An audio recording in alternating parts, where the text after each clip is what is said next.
ইউসুফ আলাইহিস সালাম জেলখানায় ছিলেন। কোথায় ছিলেন? দুইজনে স্বপ্ন দেখল। তারা ইউসুফ আলাইহিস সালামকে ভালো লোক মনে করেছে। কোন নবীর কপালে লেখা ছিল না যে উনি নবী। আর কোন ফেরেশতা কোন নবীকে এসে বলেন নাই আমি আল্লাহর জিবরাইল, এই হলো তোমাদের নবী, দিয়ে গেলাম, এর ইত্তেবা করো। এরকম হয়েছে নাকি? হয় নাই। তাহলে নবী চিনবে কি করে? নবীর আখলাক দিয়ে, চরিত্র দিয়ে।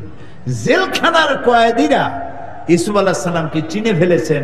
উনি আমাদের মতো সাধারণ মানুষ নন, নিশ্চয়ই তার মধ্যে অসাধারণ কোনো গুণাবলী আছে। যে স্বপ্ন আমরা দেখছি এর তাবির উনিই করতে পারবেন। এখন তাবির যখন জানতে আসলো, ইউসুফ আলাইহিস সালাম বুঝলেন যে এই লোক দুইটা তো আমার কাছে ঠেকা। এখন এই ঠেকাকে সামনে রেখে দাওয়াত দেওয়া দরকার। তিনি বললেন, হ্যাঁ তোমরা যে স্বপ্ন দেখেছো এই তাবির আমি তোমাদের বলবো, তার আগে আমি তোমাদেরকে জানাতে চাই যে এই তাবির আমি শিখলাম কোত্থেকে, জানলাম কোত্থেকে। তিনি তখন তার রবের ব্যাখ্যা দিলেন আর বললেন, আরবাবুন মুতাফাররিকুনা খায়রুন আমিল্লাহিল ওয়াহিদিল কাহ্হার। অসংখ্য রবের দাসত্ব কবুল করা ভালো না এক পরাক্রমশালী আল্লাহ রাব্বুল আলামিনের দাসত্ব কবুল করা ভালো? কোনটা? তো আল্লাহ তাআলার দ্বীনের দাওয়াতগুলি নবীরা এইভাবে পেশ করেছেন, মানুষের কাছে ধমক দিয়ে নয়, তর্জন দিয়ে নয়, গর্জন দিয়ে নয়, ভালোবাসা দিয়ে, উত্তম ব্যবহার দিয়ে দাওয়াত পেশ করেছেন। আজ আমার যুবক ছেলেরা আমার কথা শোনে না, আমি পিতা, আমার সন্তান আমার কথা শোনে না। এই অবস্থা সকলের কিনা বলুন? আমাকে দিয়ে একটা দৃষ্টান্ত দিলাম। এমন হতভাগ্য আমি হই নেই যে আমার ছেলেরা আমার কথা শোনে না। আমি একটা দৃষ্টান্ত দিলাম সকলকে। অনেক পিতা এখানে আছেন, সন্তানের কথা শোনেন, আছে না? বউতে কথা শোনে না, মেয়েতে কথা শোনে না, আছে না এমন? এই যে কথা শোনে না, তার পেছনেও আপনার অবহেলা এবং অবজ্ঞা আছে। আপনার অবহেলা এবং অবজ্ঞা কাজ করে আপনার অজান্তে, আপনি জানেন না। আপনি এও খবর রাখেন না আপনার ছেলে কোথায় যায়, আপনি এও খবর রাখেন না আপনার মেয়ে কোচিং করার নাম করে কোথায় যায়, আপনি এটাও জানেন না কম্পিউটার ব্রাউজিং করার জন্য সাইবার ক্যাফেতে গিয়ে আপনার সন্তান কি দেখে। সংস্কৃতির নাম শুনে ছেলেরা দৌড়ায়। সংস্কৃতি সংস্কৃতি সংস্কৃতি মানে কি? সংস্কৃতি মানে হল ঢোল, ঢোল, তবলা, হারমোনিয়াম, গিটার, ফিটার, সারেগামা, পাতানিসা, বাবা নানু, মামু গালু। সংস্কৃতিও বোঝে নাই কারে কয় সংস্কৃতি। আরে কবে যে একটা পাখিতে গায় বউ কথা ক, ছেলেটা আছে, পাখিটা আছে, বউ কথা ক। আমি চিন্তা করছি ছোটবেলা থেকে শুনে আসতেছি বউ কথা কও। ওর বউ কি এতই অভিমান করছে যে জিন্দিগিতে ওর স্বামীর সাথে কথা কবে না, গালি কয় বউ কথা কও। আপনি আর আমি শুনি বউ কথা কও। আসলে আপনি শব্দের সাথে আপনার মনের যেটাই মিলাবেন সেই রকমই মনে হবে। যে কোনো শব্দের সাথে আপনি যা মিলাইতে চাইবেন ওটা মিলবে, কিন্তু সে সেটা বলছে না, আল্লাহর জিকির করছে, আল্লাহর তাসবিহ করছে, সব কিছু আল্লাহর প্রশংসা করছে। তো আল হামিদুন, প্রশংসাকারী। আমাকে প্রশংসা তো আল্লাহরই করতে হবে, সুবহানাল্লাহ। আমি যে কথা বলছি এ প্রশংসা করব কার? কে আমার মুখে ভাষা তুলে দিয়েছেন? আমার মতো তো কত লোক এমন দেখেছি আমি, আমার মতো জিহ্বা আছে, ঠোঁট আছে, দাঁত আছে, কথা বলতে পারে না। আর আল্লাহ আমাকে সৃষ্টিও করেছেন, খালাকাল ইনসান আল্লামাহুল বায়ান, সৃষ্টিও করেছেন আর কথা বলারও তৌফিক দিয়েছেন। আলাম নাজআল লাহু লিসানাও ওয়া শাফাতাইন, আমি কি তোমাকে জবান দেই নেই, দুইটা ঠোঁট দেই নেই? কে বলতেছেন? আল্লাহ তাআলা বলছেন। আচ্ছা চিন্তা করেন তো, দুইটা ঠোঁট আল্লাহ দিলেন, ঠোঁট ছাড়া একটা মানুষের চিন্তা করেন তো, দুইটা ঠোঁট নাই, খালি আছে দাঁত, মনে হবে যেন বেসকি দিয়ে রয়েছে। দুইটা ঠোঁট দিয়ে মুখের সৌন্দর্য কি সুন্দর বাড়াই দিচ্ছেন তিনি, সুবহানাল্লাহ। তিনি কত সুন্দর, আল্লাহু আকবার। সাইমুম শিল্পী গোষ্ঠীর কি সুন্দর গান, আল্লাহ সাইমুম শিল্পী গোষ্ঠীর প্রতি রহম করুন। এ গান সর্বত্র ছড়িয়ে গেছে, মিউজিক ছাড়া গান যে কত সুন্দর হতে পারে। এই দিশারি গাইলো, আপনারা মারহাবা মারহাবা বললেন, ওর মধ্যে কোনো মিউজিক ছিল? কি সুন্দর গান। তোমার সৃষ্টি যদি হয় এত সুন্দর, না জানি তাহলে তুমি কত সুন্দর। আল্লাহু আকবার, আল্লাহু আকবার। দুটি ঠোঁট দিয়েছেন, আমরা ঠোঁট নাড়ি আর জিহ্বা নাড়ি, আর ভেতর থেকে ভাষা এই জিহ্বা আর ঠোঁটের নাড়াচাড়ার মধ্য দিয়ে মনের ভাব প্রকাশিত হয়। সুবহানাল্লাহ। দুটি কান দিয়েছেন, এ কান দিয়ে শুনতে পাই, সেই কানগুলি আবার গাধার মতো লম্বা করে দেন না। মানুষের কান যতটুকুন করলে সৌন্দর্য বাড়ে ততটুকুন দিয়েছেন। এই কান যদি লম্বা হইতো, হায় রে আল্লাহ, পুলিশে টাইনিয়া লম্বা আরো করে দিত। মুহাম্মাদুর রাসূলুল্লাহ বলেন সাল্লাল্লাহু আলাইহি ওয়াসাল্লাম, তার ১.৫ লক্ষ সাহাবী ছিল, ১,২০,০০০ বা ২৫,০০০-এর মতো সাহাবী থাকাকালীন সময় তিনি ইন্তেকাল করেছেন, দুনিয়া থেকে বিদায় গ্রহণ করেছেন। এখন এই ১.৫ লক্ষ সাহাবীদের ২০,০০০ সাহাবীদের কবর জাজিরাতুল আরব, আরব উপদ্বীপে ২০,০০০ সাহাবীর কবর আছে কিনা সন্দেহ। ১,০০,০০০-এর উপরে সাহাবীদের কবর ছড়িয়ে আছে পৃথিবীর বিভিন্ন অংশে। শুনতেছেন? আচ্ছা, আমার প্রশ্ন, এই সাহাবীরা কি জানতেন না যে মসজিদুল হারামে মক্কা শরীফে ১ রাকাত নামাজ পড়লে ১,০০,০০০ রাকাতের সওয়াব হয়? এটা কি জানতেন না তারা? একবার আল্লাহ বললে ১,০০,০০০ বার আল্লাহ বলার সমান হয়। ও সিলেটবাসীরা, তোমাদেরকে আল্লাহ যাদেরকে পয়সা দিয়েছেন হলিডে করতে, সিঙ্গাপুর, ব্যাংকক, হংকং, থাইল্যান্ড, এই সব জায়গায় হলিডে করতে যাও, কোন দরকার আছে যাওয়া? পয়সা যদি বেশি থাকে তাহলে রমজান মাসে মক্কা শরীফে যাও, মদিনা মুনাওয়ারায় যাও, একটা রোজা রাখবা, ১,০০,০০০ রোজা রাখার সওয়াব। একটা সেজদা দিবে, ১,০০,০০০টা সেজদা দেওয়ার সমান। কাবা শরীফে প্রতি মুহূর্তে ১২০টা রহমত নাজিল হয় বৃষ্টির মতো প্রতি মুহূর্তে। কতটা? ১২০টা। যারা তাওয়াফ করে তারা পায় ৬০টা, যারা নামাজে থাকে তারা পায় ৪০টা, আর যারা তাকায় থাকে তারা পায় ২০টা। শুধু তাকায় থাকে। পৃথিবীতে কোথাও নামাজের মধ্যে সেজদা ছাড়া এদিক ওদিক তাকানো যায় না। একমাত্র জায়গা কাবা শরীফ, মসজিদে হারাম, যেখানে নামাজ পড়ার সময় কাবার দিকে তাকানো যায়। সুবহানাল্লাহ।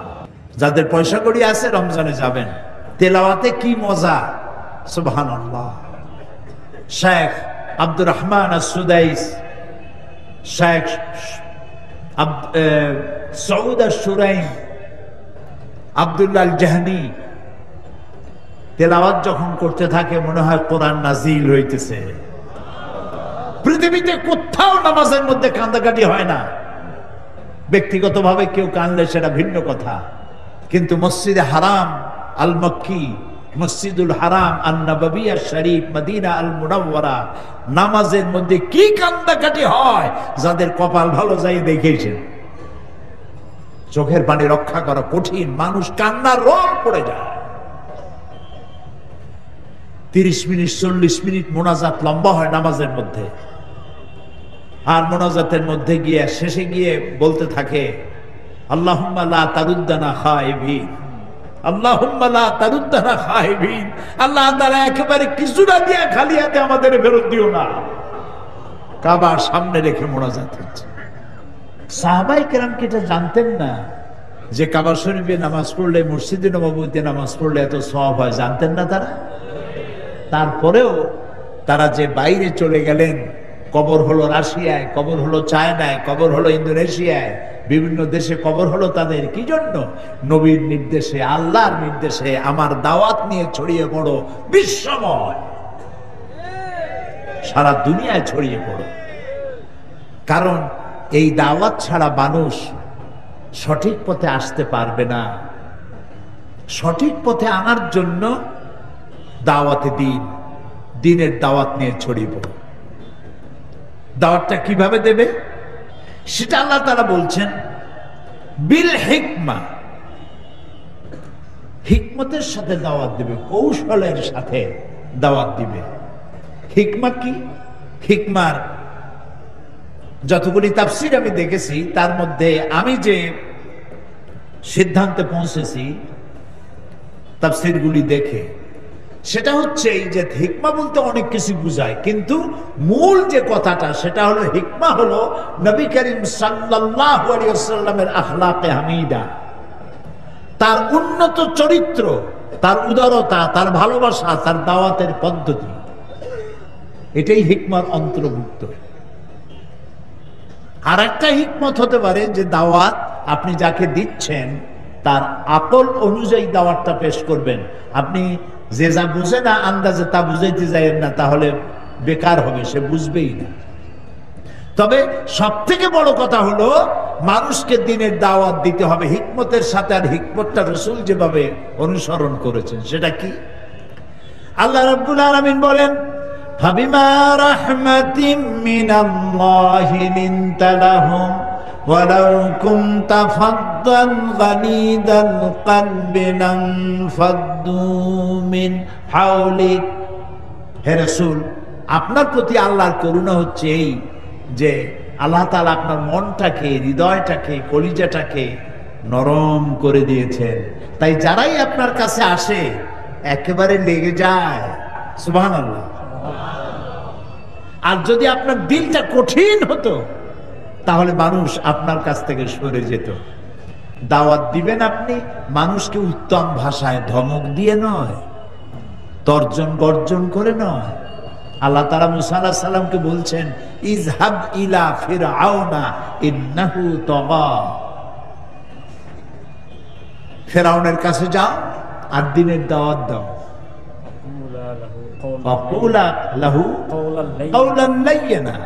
নরম ভাষায় কথা কইব, প্রেসিডেন্ট তো নরম ভাষায় কথা কইব।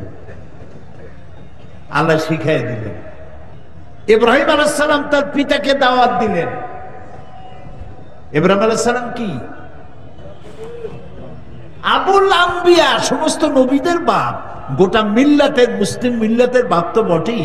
আল্লাহ তাআলা তাকে বলেছেন, ইন্নী জাইলু কালিন নাসে ইমামা, পৃথিবীর সমস্ত মানুষের জন্য আমি তোমাকে ইমাম বানালাম, নেতা বানালাম। সুবহানাল্লাহ। তিনি তার পিতাকে বলছেন, ইয়া আবাতি, হে আমার আব্বা, আমার কাছে এমন ইলম আসছে যা আপনার কাছে আসে নাই। ফাত্তাবিউনি আহাদিকা সিরাতান সাবিয়্যা, আমি আপনাকে সহজ রাস্তা বলে দেব, আমার কাছে এমন ইলম আছে। পরে আল্লাহ তাআলা বলছেন, আস-সাইহুন। এই সাইহুনের অর্থ কোন কোন তাফসীরকারক বলেছেন সায়েমুন, রোজা পালনকারী। কিন্তু অধিকাংশ মুফাসসির তারা বলেছেন ভ্রমণকারী। সাওমের কথা তো আল্লাহ সাওম হিসেবে কোরআনের মধ্যে বহু জায়গায় সাওম, সিয়াম ব্যবহার করেছেন। সাইহুন শব্দের অর্থ করেছেন বহুল ক্ষেত্রে বড় বড় মুফাসসিরিনে কেরাম বলেছেন ভ্রমণকারী, পরিভ্রমণকারী। কি জন্য ভ্রমণ? দ্বীনের দাওয়াত নিয়ে ভ্রমণ, আল্লাহর দ্বীনের এই দাওয়াত নিয়ে ছড়িয়ে পড়া বিশ্বময়, দ্বীনের দাওয়াত নিয়ে ছড়িয়ে পড়া। এটা হলো মুমিনের চতুর্থ বৈশিষ্ট্য। ক নম্বর বৈশিষ্ট্য বলুন?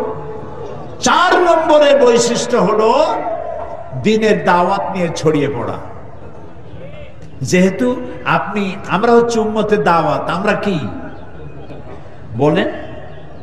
উম্মতে দাওয়াত। মুহাম্মদ সাল্লাল্লাহু আলাইহি সাল্লামের পরে আর কোন নবী আসবে? আর কোন কিতাব আসবে? নবীও আসবে না, কিতাবও আসবে না।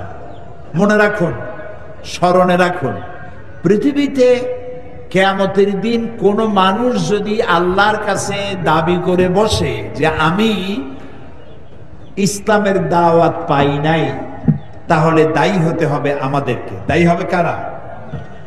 আমরা দায়ী হব, কারণ আমরা হচ্ছে উম্মতে দাওয়াত। মানুষের কাছে দাওয়াত পৌঁছানো আমার দায়িত্ব। এ ব্যাপারে সূরা আন-নাহলের ভিতরে আল্লাহ তাআলা বলছেন, সূরা আন-নাহল 126 নম্বর আয়াত, কি বলছেন আল্লাহ তাআলা? উদউ ইলা সাবিলি রাব্বিকা বিল হিকমাতি ওয়াল মাউইযাতিল হাসানাতি ওয়াজাদিলহুম বিল্লাতী হিয়া আহসান ইন্না রাব্বাকা হুয়া আ'লামু বিমান দাল্লা আন সাবিলিহি ওয়া হুয়া আ'লামু বিল মুহতাদিন। মানুষদেরকে উদউ ইলা সাবিলি রাব্বিক, আল তোমার রবের দিকে মানুষদেরকে দাওয়াত দাও, ডাকো। ইলা সাবিলি রাব্বিক, তোমার রবের রাস্তায়, রবের দিকে মানুষকে ডাকো। কিভাবে ডাকো? ওয়াজ নসিহতের মাধ্যমে, বইপত্র লেখার মাধ্যমে। এই কথাটাকে আল্লাহ তাআলা ওপেন রেখেছেন। সকল পদ্ধতির মধ্য দিয়ে মানুষকে দ্বীনের দিকে ডাকো। পৃথিবীতে যত নবী আল্লাহ পাঠিয়েছেন, সমস্ত নবী পাঠাবার উদ্দেশ্যই ছিল ইকামতে দ্বীন। উদ্দেশ্য কি ছিল? আর ইকামতে দ্বীনের জন্য দ্বিতীয় যে কাজটা তারা করেছেন সেটা হলো দাওয়াতে দ্বীন। দাওয়াতে দ্বীনের মাধ্যমে ইকামতে দ্বীনকে তারা প্রতিষ্ঠা করেছেন। সকল নবীরাই এই কাজ করেছেন। দেখছেন কাণ্ড? আপনি যত চিন্তা করবেন, গবেষণা করবেন, আল্লাহ তাআলা এই জন্য বলছেন লা আয়াতিন লিউলিল আলবাব। যারা উলুল আলবাব, যাদের মাথায় গিলু টিলু আছে, ওরা চিন্তা করে। আর যাদের গিলু নাই, জম্মের খাওয়া খায়, চিন্তা টিন্তা করে না, খালি খায়। কই ওলা মজা হইছে এখানে। মজা যে হইছে, মজা যিনি করে দিছেন তার প্রশংসা হতে হবে। দুটি পায়ের দিকে তাকান, পায়ের নিচের চামড়া উপরের চামড়া একরকম না। পায়ের উপরের চামড়াটা যদি পায়ের তলায় দেওয়া হতো, প্রত্যেক দিন জুতার মতো হাফসুল করা লাগবে। অথচ পায়ের তলার চামড়াটা পুরু, উপরেরটা নরম। হাতের উপরেরটা নরম আর তালুরটা শক্ত। তালুর চামড়া যদি পুরো না হতো, মেয়ে লোকেরা রান্না করতে পারতো না, চুলার কাছে যাইতে পারতো না, কাজ করতে পারতো না, পুরুষেরাও কাজ করতে পারতো না। 2 দিন 1 দিন হাতুড়ি মারলেই হাতের চামড়া, গোশত উঠে সর্বনাশ হয়ে যাইত। তাহলে আমার আল্লাহ কত পরিকল্পনাকারী, কত সুন্দর তিনি, কত মহাপরিকল্পনাকারী। সুবহানাল্লাহ। কত বড় গাধা হইলে নাস্তিক হইতে পারে, আমার মাথায় ঢোকে না। কত বড় গাধা, কপাল পোড়া। নাস্তিকদের মতো কপাল পোড়া আল্লাহর আকাশের নিচে জমিনের উপরে নাই। সুবহানাল্লাহ। কি সুন্দর কান, 2টা চোখ, কি সুন্দর চোখ দুটা। দেখছেন? খালি তো দেখেন, একটু আয়নার দিকে তাকায় দেখেন, কি সুন্দর। এই চোখের উপরে ভুরু, তার নিচে আবার হাড্ডি। চোখ দুটো সেফ সাইডে, যাতে করে আপনি ক্রিকেট খেলবেন, বল খেলবেন, আচার খাবেন। এগুলো খাইতে গিয়ে চোখ যদি কুমিরের মতো কপালের উপরে হইতো, বল লাগিয়ে একবার জায়গায় স্যান্ডউইচ। এটা সেফ সাইডে রাখা হয়েছে। আবার এর মধ্যে পানি রাখা হয়েছে, চোখের মধ্যে আবার পানি আছে। কান্নার পানি নয়, এমনি পানি আছে। আর আপনি আমি চোখে পলক দেই, পলকটা আপনি আর আমি ইচ্ছে করে মারি না, এমনি অটোমেটিক পলক হয়। কেন? বাতাসের ভিতরে রয়েছে পলিউশন, এর অনেক জার্ম বাতাসের ভিতরে, অসংখ্য জার্ম। এই জার্মগুলি আপনার চোখের ক্ষতি করতে পারে, দৃষ্টিশক্তি নষ্ট করে দিতে পারে। সেজন্য আল্লাহ তাআলা চোখের মধ্যে এক প্রকারের মেডিসিন রেখেছেন। প্রতি মুহূর্তে চোখ পলক দিয়ে দিয়ে আল্লাহ তাআলা চোখকে ক্লিন করে দিচ্ছেন। আল হামিদুন, সেই আল্লাহর প্রশংসা করতে হবে যিনি চোখ দুটোকে এত সুন্দর করে দিয়েছেন। সুবহানাল্লাহ। জবান দিলেন কথা বলার জন্য, নাক দিলেন ঘ্রাণ নেওয়ার জন্য, আবার নাকটা মুখের এত কাছাকাছি দেওয়া হয়েছে যাতে করে মুখে খাবার দিলে নাক সার্টিফাই করবে যে এটা খাস না, এটা 3 দিনের বাসি পচা ইলিশ। এই নাকটা যদি এখানে না হইয়া বডির আর কোনো জায়গায় হতো, দূরতম কোনো জায়গায়, তাহলে খাবারের লোকমা বানাইয়া পিঠে অথবা কোমরের কাছে না খইলে অদ্দূর নিয়ে জিজ্ঞেস করা লাগতো এটা খাওয়া যাবে কিনা। সংসার কোনো শেষ নাই। আমরা যদি আল্লাহর প্রশংসা করি তাহলে আল্লাহর খুব লাভ আছে নাকি? সারা পৃথিবীর মানুষ যদি আল্লাহর প্রশংসা ছেড়ে দেয় তাহলে তত্ত্বাবধায়ক সরকারের মতো ক্ষমতা ছেড়ে দেওয়া লাগবে নাকি? নাউজুবিল্লাহ। সমস্ত মানুষ যদি আল্লাহর প্রশংসা করে তাহলে আল্লাহর ক্ষমতা আরো কয়েক বছর বাড়বে নাকি? না। পৃথিবীর কেউ প্রশংসা করুক আর কেউ না করুক, কিচ্ছু আসে যায় না আল্লাহ তাআলার। ইউসাব্বিহু লিল্লাহি মা ফিস সামাওয়াতি ওয়া মা ফিল আরদ। আরে বেটা, তুমি প্রশংসা করলি বা কি না করলি বা কি, আকাশে যা আছে জমিনে যা আছে এর মাঝখানে যা আছে সব আমার তাসবিহ করে, আমার জিকির করে। সুবহানাল্লাহ। সমুদ্র, নদী নালাগুলি যে উত্তাল তরঙ্গ হয়, ঢেউ হয়, নদীর কুলু কুলু নাদে, পাখির কলকাকলিতে, বাতাসের সনসন রবে, যত আওয়াজ আমি শুনতে পাই, এই আওয়াজগুলি শুধুমাত্র আওয়াজ নয়, এই সমস্ত আওয়াজগুলির ভেতর থেকে আল্লাহর তাসবিহ হতেছে। ওয়ালাকিন লা তাফকাহুনা তাসবিহাহুম। ওদের তাসবিহ তোমরা বোঝো না, ওরা তো জিকির করছে আমার, তুমি তো শোনো কুহু কুহু, আসলে বলে আল্লাহু আল্লাহু, তুমি বোঝো না। অমুকের গলার আওয়াজ এত সুন্দর, প্রশংসা ওই কণ্ঠশিল্পীর নয়, প্রশংসা সেই আল্লাহর যিনি তার গোলামের আওয়াজকে এত সুন্দর করেছেন। সমস্ত প্রশংসা কেবলমাত্র আল্লাহর, এটা আল্লাহ আমাদেরকে শিখাই দিয়েছেন। আল্লাহ তাআলা প্রশংসা করতে হবে, এই জন্য প্রত্যেক নামাজের প্রতি রাকাতের শুরুতেই আমাকে বলতে হয় আলহামদুলিল্লাহি রাব্বিল আলামিন। সবাই পড়েন আমার সাথে, আলহামদুলিল্লাহি রাব্বিল আলামিন। সমস্ত প্রশংসা, যাবতীয় প্রশংসা ওই আল্লাহর জন্য যিনি তামাম জাহানের পালনেওয়ালা রব। আমার আম গাছে খুব ভালো আম দিয়েছে, প্রশংসা কি গাছের না? প্রশংসা কার? যিনি এই গাছটিতে এত সুন্দর আম দিয়েছেন সেই আল্লাহ। আমি অসুস্থ ছিলাম, ডাক্তারের চিকিৎসা হয়েছে, আমার রোগ ভালো হয়ে গেছে, প্রশংসা কার? আল্লাহ তাআলা। আমার ছেলের জন্য একটা ভালো পুত্রবধূ পেয়েছি, প্রশংসা কার? ঘটকের? ঘটক বলে না, সিলেটে কি বলে?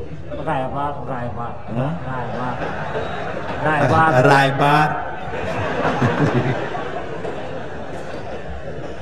মানে বারবার রায় বদল, রায়বার অথবা রাহবার, জি ঘটকও বলে। তো ভালো একটা পুত্রবধূ পেয়েছি, প্রশংসা রায়বারের নয়, প্রশংসা কার? আল্লাহ তাআলা। সুবহানাল্লাহ, সুবহানাল্লাহ, সুবহানাল্লাহ। এই হচ্ছে আমার আল্লাহ, এই হচ্ছে আমার রব, এই হচ্ছে আমার মালিক।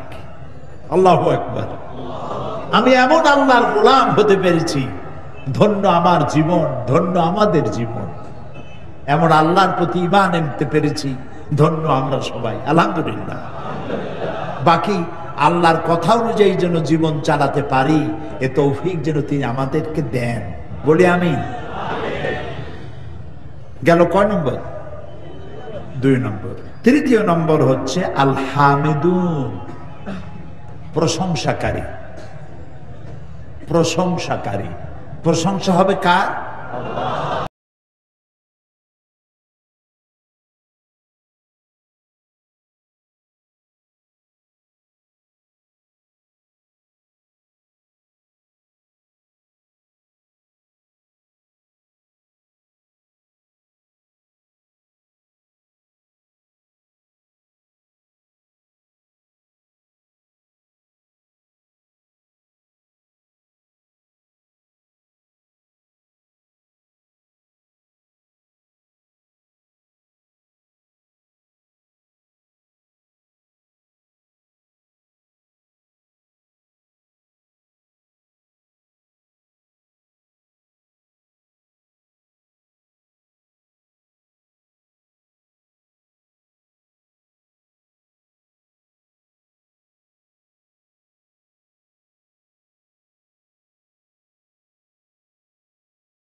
কুদসির ভিতরে এসেছে লম্বা হাদিসটা, আমি শুধু তার একটা লাইন বলবো। আল্লাহ তাআলা বলছেন, ইয়া ইবাদি, হে আমার বান্দারা, সারা পৃথিবীর সমস্ত মানুষ আর জিন, যা আসছিল আর যা আসবে, সমস্ত জিন আর ইনসান যদি পৃথিবীর কোনো একটি জায়গায় একত্রিত হয়, আর সেখানে দাঁড়িয়ে যদি যার চাহিদা আমার কাছে চাইতে থাকে, আমার চাহিদা আর মাদানী সাহেবের চাহিদা, মৌলানা আব্দুল মালিক সাহেবের চাহিদা, এই চৌধুরী জনাব ফরিদ আহমদ সাহেবের চাহিদা, এই সকলের চাহিদা কি একরকম? তাও কতক্ষণ। আমি যদি লেবু খাইতে চাই, আপনি হাত করা খাইতে চাইবেন। আমি বোয়াল মাছ খাবো না, আপনি গজাল মাছ চাইবেন। এক একজনের চাহিদা একরকম, এক এক রকম। আল্লাহ কি বলছেন? পৃথিবীর সমস্ত জিন, সমস্ত মানুষ সব যদি একটা মাঠে একত্রিত হয়ে যার যার চাহিদা সব যদি চাইতে থাকে, আর প্রত্যেকের চাহিদা অনুযায়ী যদি আমি চাহিদা পূরণ করে দেই, তাহলে আমার ভাণ্ড থেকে অতটুকুন কমবে না যতটুকুন একটা সুই সমুদ্রের ভিতরে ডুবাই দিয়া সুইটা জাগালে পরে সমুদ্রের পানি যতটা কমবে না, আমার ভাণ্ড থেকে তাও কমবে না। সুবহানাল্লাহ। আল হামিদুন, আল্লাহর প্রশংসা করো। প্রশংসা যত করবেন তত কল্যাণ হবে। আল্লাহ তাআলা বলছেন, লাইন শাকারতুম লাযীদান্নাকুম ওয়া লাইন কাফারতুম ইন্না আযাবি লাশাদীদ। লাইন শাকারতুম লাযীদান্নাকুম, তুমি যদি আমার শুকর আদায় করো, আমি তোমার অবশ্যই তোমাকে বাড়িয়ে দেব, নিয়ামত বাড়ায় দেব। শুকর আদায় করলে আল্লাহ বাড়ায় দেবেন। কি বাড়ায় দেবেন? এটা একটা অর্থ, এর দুইটি অর্থ আছে। একটা অর্থ হচ্ছে নিয়ামত বাড়ায় দেব, আর একটা অর্থ হচ্ছে শুকর আদায় করার তৌফিক আরো বাড়ায় দেব। সুবহানাল্লাহ। লাইন শাকারতুম লাযীদান্নাকুম ওয়া লাইন কাফারতুম, আর যদি অকৃতজ্ঞ হও, শুকর যদি আদায় না করো, ইন্না আযাবি লাশাদীদ, তাহলে মনে রেখো নিশ্চয়ই আমার কঠিন শাস্তি তোমাদের জন্য অপেক্ষা করছে। শুকর আদায় করো, নিয়ামত বাড়ায় দেব। তাহলে হলো কি? তওবা করা, ইবাদত করা, প্রশংসা করা। কয়টা বলা হলো? 3টা। এর আল্লাহ তাআলা দয়া করে আমাদেরকে বলার তৌফিক দিন, শোনার তৌফিক দিন, বোঝার তৌফিক দিন, আমল করার তৌফিক।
রব্বানা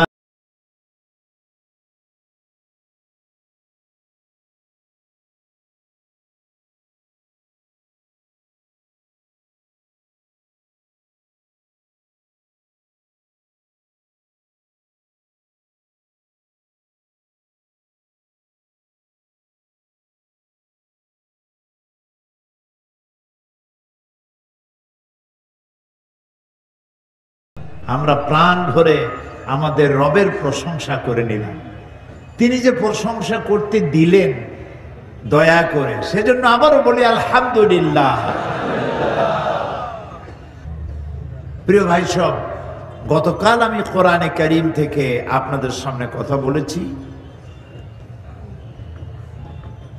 এবং আজকেও বলবো বিমাশিয়াতিল্লাহ তাআলা।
مولانا محمد وعلى آل سيدنا مولانا